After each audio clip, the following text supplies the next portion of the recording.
Iran just picked its next supreme leader. Trump said he had to be involved. They ignored him completely, and the man they chose may be more dangerous than the one America just killed. This morning, March 8, 2026, Iran's Assembly of Experts, the 88-member clerical body with sole authority to select a supreme leader, announced it had reached a decisive consensus. The name is not yet public, but every intelligence agency on the planet already knows who it is, and so do we. The front-runner, named in every credible intelligence assessment across 3 continents, is Mojtaba Khamenei, 56 years old, son of Ayatollah Ali Khamenei, who was killed in US and Israeli strikes on February 28, 2026, during the opening phase of Operation Epic Fury. His father led Iran for 34 years. Now 9 days into an active war, with bombs still falling on Tehran, Iran appears to have chosen his son to replace him. But here is the part that should stop you cold.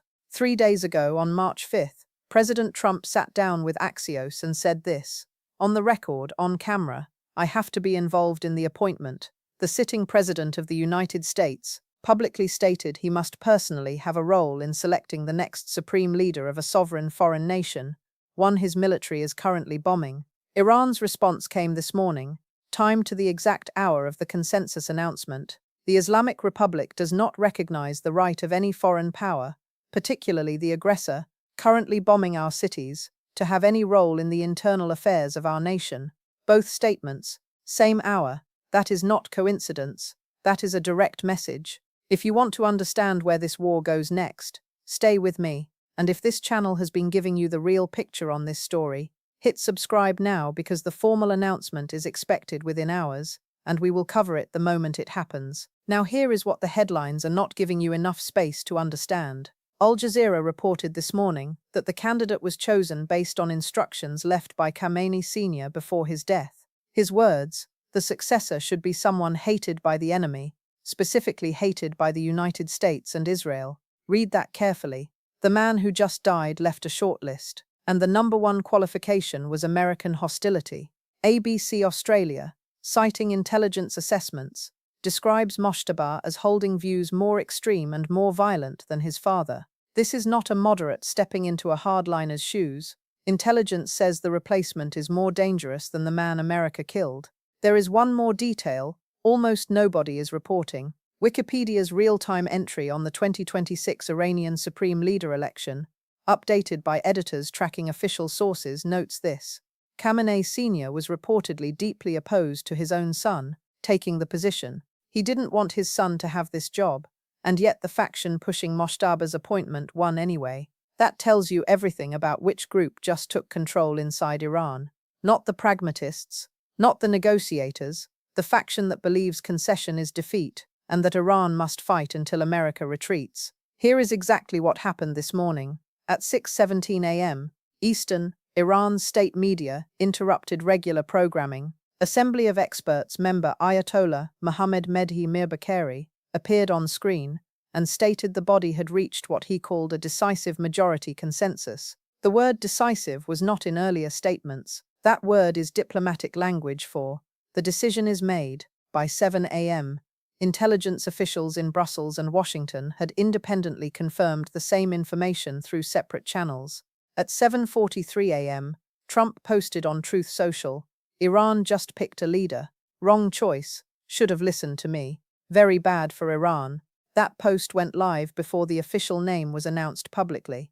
Either the White House had direct intelligence on the selection, or Trump was reacting to the front-runner already named in public reporting. Either way, the reaction was immediate, hostile, and personal. Within 90 minutes of that single Truth Social post, Iran's foreign ministry called it childish provocation from a warmonger. China's foreign ministry warned against external interference in Iran's political process. Russia's foreign ministry said the US had disqualified itself from any future role as mediator. 3 governments, 3 hostile reactions, 1 post. Then at 9 a.m., the White House released a carefully worded formal statement saying the US does not recognize any leadership process that does not reflect the will of the Iranian people. 2 very different messages, 45 minutes apart, from the same government.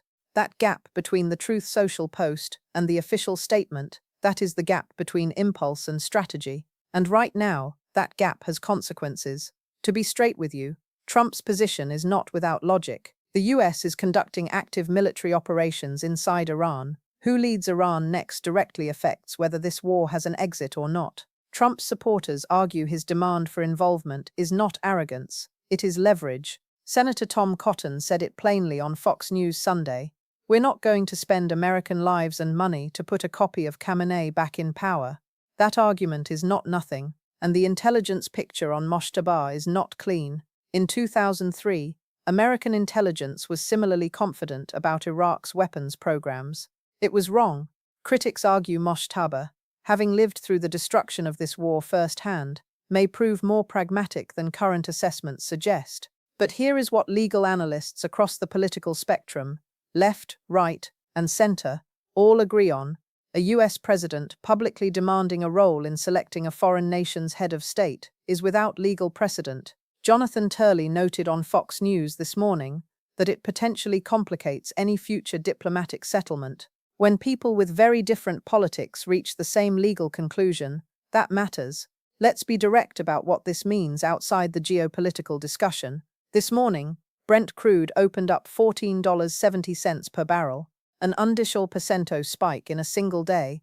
The Strait of Hormuz, through which 20% of the world's daily oil supply passes, becomes significantly more dangerous if Iran's new leadership commits to military escalation. If that strait is disrupted for 30 days, economists project US gas prices between $6 and $9 per gallon.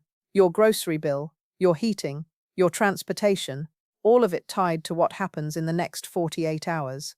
There are currently 40,000 US military personnel across the Gulf region. 6 came home in flag-draped coffins this week. If Mojtaba Khamenei commits to maximum resistance, and the intelligence community says that is exactly what he will do, those 40,000 people remain in a war zone under a leadership structure, with zero interest in stepping back. And there is a wider cost most people are not calculating. If the United States publicly demands veto power over a foreign nation's leadership selection and fails, China is watching, Russia is watching, North Korea is watching. The message that American red lines can be crossed and managed rather than respected will shape foreign policy decisions for a decade. 3 voices worth hearing this morning. Dr. Kareem Sajadpour, senior fellow at Carney, posted on X, Mojtaba inheriting power in the middle of a war is the worst possible scenario for de-escalation. He has everything to prove and nothing to lose by escalating. Former CIA Director William Burns, speaking via video at the Council on Foreign Relations this morning, said the selection under these conditions, mid-war, under bombardment, in direct defiance of American demands, signals that the faction inside Iran pushing for prolonged resistance has won the internal argument. And then there was John Bolton, former Trump National Security Advisor, speaking on Fox Business this morning. Trump's demand to be involved is not crazy, it's the only leverage point we have. The problem is that by stating it publicly, we gave the hardliners the political ammunition they needed to justify selecting exactly the person we didn't want. When John Bolton says a Trump approach may have backfired, write that down. Secretary of State Rubio was boarding a plane to Tel Aviv for emergency consultations with Netanyahu when a reporter asked him directly, "Does the United States accept Mojtaba Khamenei as Iran's new supreme leader?" He paused, then said, "The United States will judge Iran's new leadership by its actions." He took no further questions.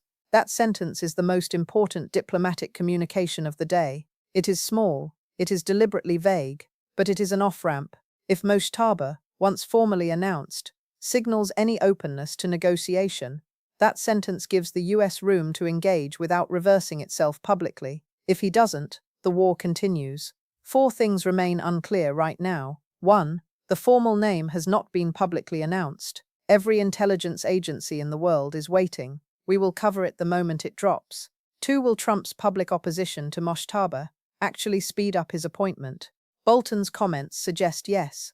Being opposed by America is currently a credential inside Iran's power structure. 3.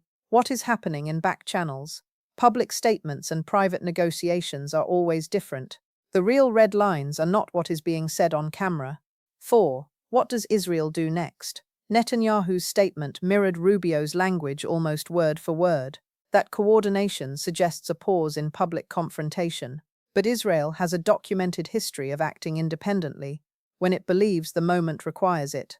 Today, March 9th, the formal announcement is expected within hours. Tomorrow, March 9th, Mojtaba's first public statement will be passed by every intelligence analyst on Earth. Every single word will be read for signals about military posture, the nuclear program, and whether any negotiation is possible. Tuesday, March 10th, Rubio meets Netanyahu in Tel Aviv. That meeting determines whether the US-Israel alliance presents a unified front or whether the first cracks appear. Wednesday, March 11th, UN Security Council emergency session on Iran. China and Russia will speak. What they say about the new Iranian leadership will define whether the international coalition holds. Friday, March 13th, the CTBTO releases its full seismic analysis of an underground event recorded 8 months ago, an event that may have been Iran's nuclear test. If that report confirms a detonation, the new supreme leader inherits not just a war, but a nuclear state. Every calculation in the region changes, permanently. Here is where things stand right now. Iran's assembly of experts has reached consensus. The frontrunner is Mojtaba Khamenei, assessed as more radical, more hardline, and more dangerous than his father. Trump publicly demanded involvement in the selection and called Mojtaba unacceptable. Iran rejected that demand in the same hour. Russia and China have backed Iran's right to choose its own leadership. 6 American soldiers are dead. The war is 9 days old. Operation Epic Fury has destroyed Iran's navy and cut missile attacks by 90%. It has not broken Iran's will, and in the last time Iran selected a new supreme leader, in 1989, it took years to understand what that transition meant for the world. This time, the world finds out in days, because a war is already running, and whoever is announced in the next few hours immediately faces the most consequential decision in the Islamic Republic's history: fight, negotiate, or reach for the nuclear option as the only guarantee that no one ever does this again. Subscribe and turn notifications on. When the name drops, and it is coming today, this channel will break it down the moment it happens. This is the most consequential story on the planet right now. Don't watch it from behind.